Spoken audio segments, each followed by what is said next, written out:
Hello YouTube. Today I'm going to show you how to change the rear wheel bearing on my 1995 Oldsmobile Aurora.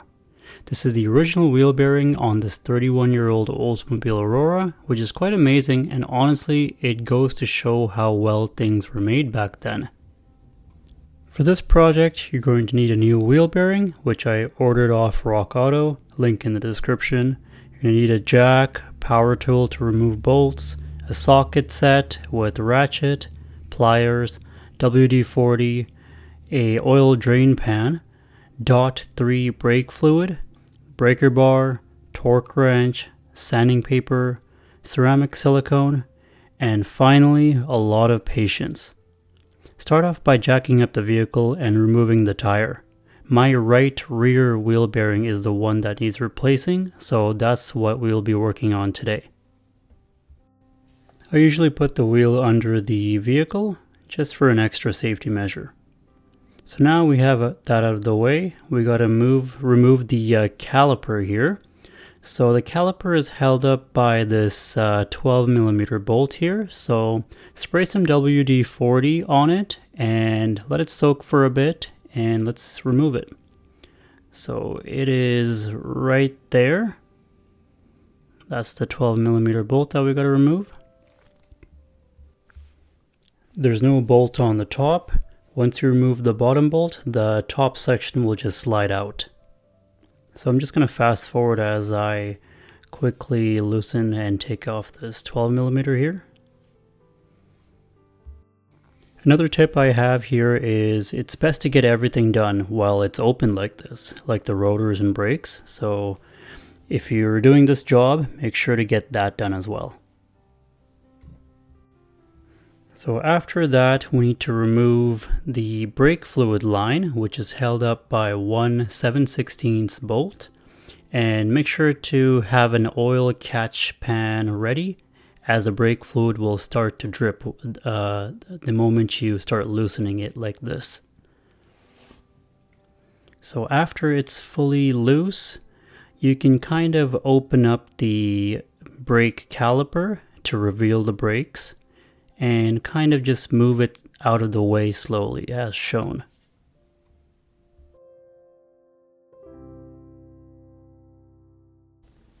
So you open up the caliper there and kind of just push it forward. So that way the top section will slide out.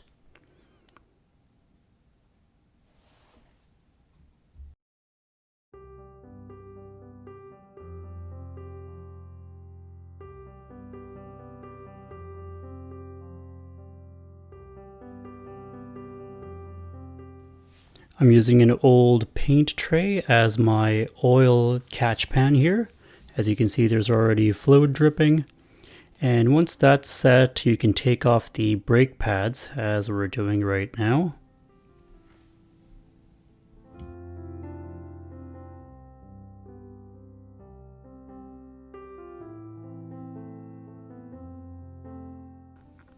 Now we still have to take off the rest of the caliper, which is held up by these two 1/4mm bolts, and make sure to disconnect that wheel bearing sensor wire back there as well.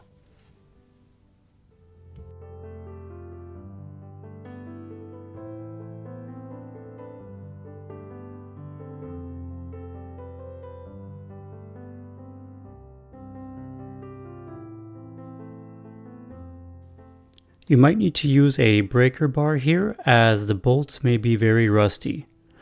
We tried using a power tool, but no luck getting these stubborn bolts out. So definitely spray some WD-40 and let it soak for a bit.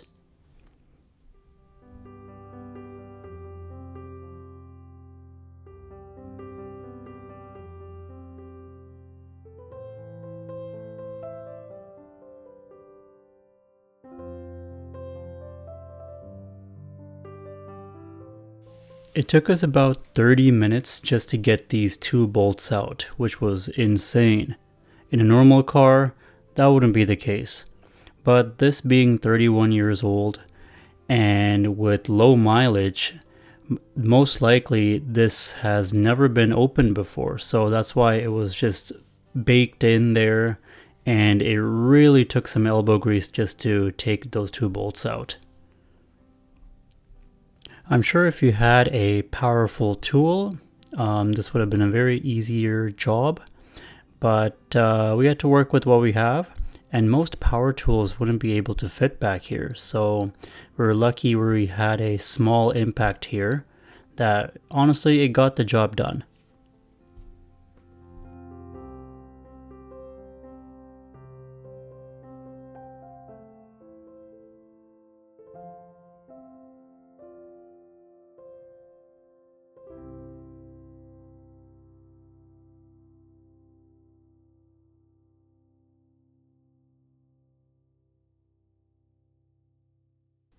Once those two bolts are removed, the caliper can come off now.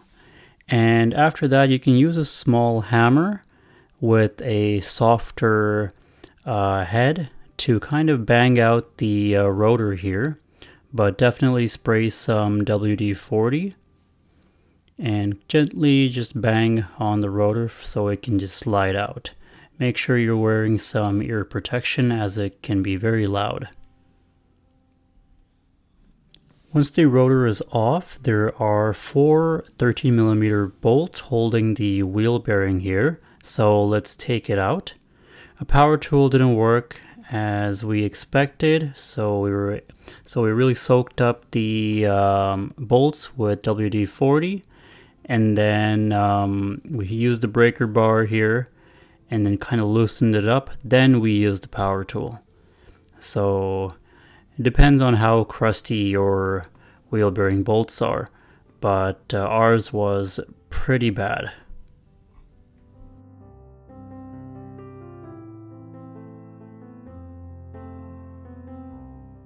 So once the 4 bolts are out, now comes the actual hard part, which is removing the wheel bearing.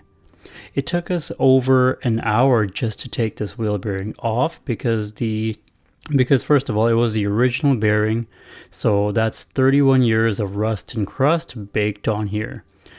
I literally had to use an axe to take this bearing off. So basically I used the axe and kind of chiseled it into the side there and then used a hammer to just bang it out. Otherwise this thing wouldn't budge for anything. We tried almost every single possible way we could think of. And yeah, after almost 2 hours, we were able to get this thing out. So as you can see here, we put the rotor back on, and then we tried to use a jack to kind of pump it from the side. But the jack didn't want to work because it's tilted to the side. It won't want to jack up. So yeah, it was pretty fun.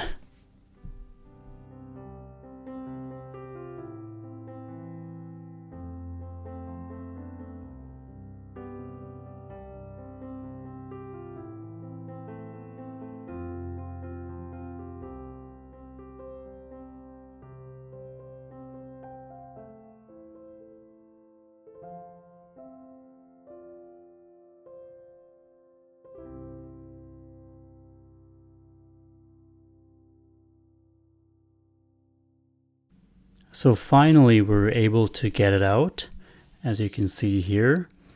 But take a look at the old bearing and the new bearing side to side. You can see how crusty the old bearing is and how shiny the new one is, but it's the exact same. Let's just hope this can last another 30 years. But wow, look at that. It's just incredible that this thing even lasted this long. But yeah, so now let's sand the housing here and make sure it's nice and smooth. So the sanding, it helps get all the crust and rust out. So I'm just going to do that here. Once it's nice and smooth, add some ceramic silicone, which helps seal things better and protect it from high intensity heat. Add some to the bearing as well, and the bolts holding the bearing.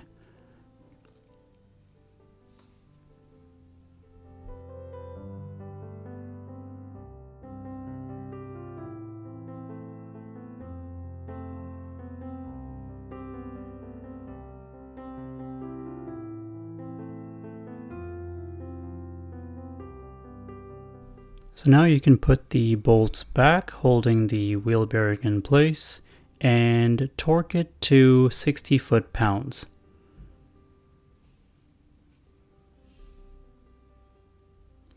And now just sanding the rotor here. So I'm going to sand the rotor and put some ceramic silicone around it. Make sure it's nice and smooth.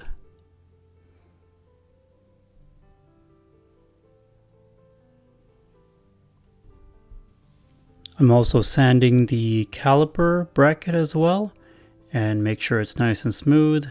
Add some ceramic silicone to the bolt there, and yeah, let's insert this back in.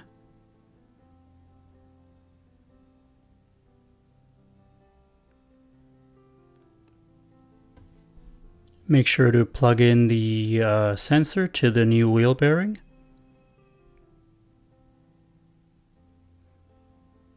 So now we're just going to tighten the caliper back on here.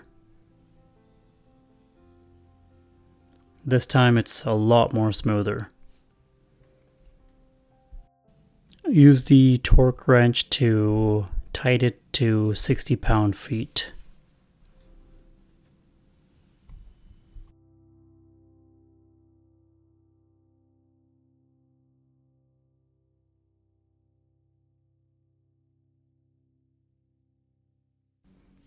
Now we're going to slide the rest of the caliper in place there. And then after that's done, make sure to put your brake pads back in.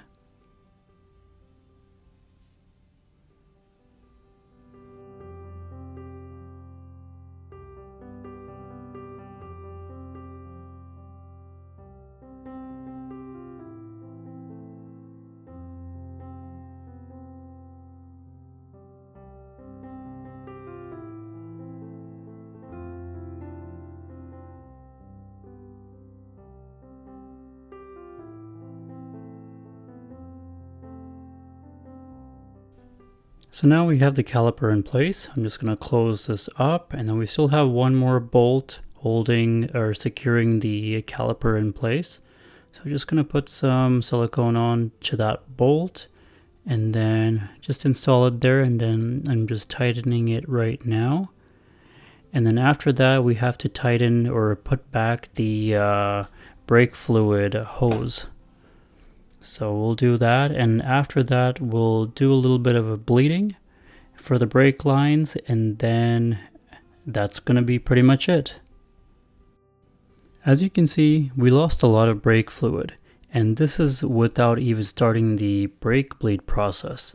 So just tighten the brake line there and start the bleeding process. The brake bleed valve is on top there. Just loosen it up and press the brakes inside the car until there's a smooth flow of fluids that come out. Usually you have a tube that you attach to the brake bleed valve, but I don't have one, so I just had to eye it. It's been a month now since I've done the wheel bearing, and it's doing great. The ride quality is a lot tighter now. Hope you all enjoyed, and see you all next time.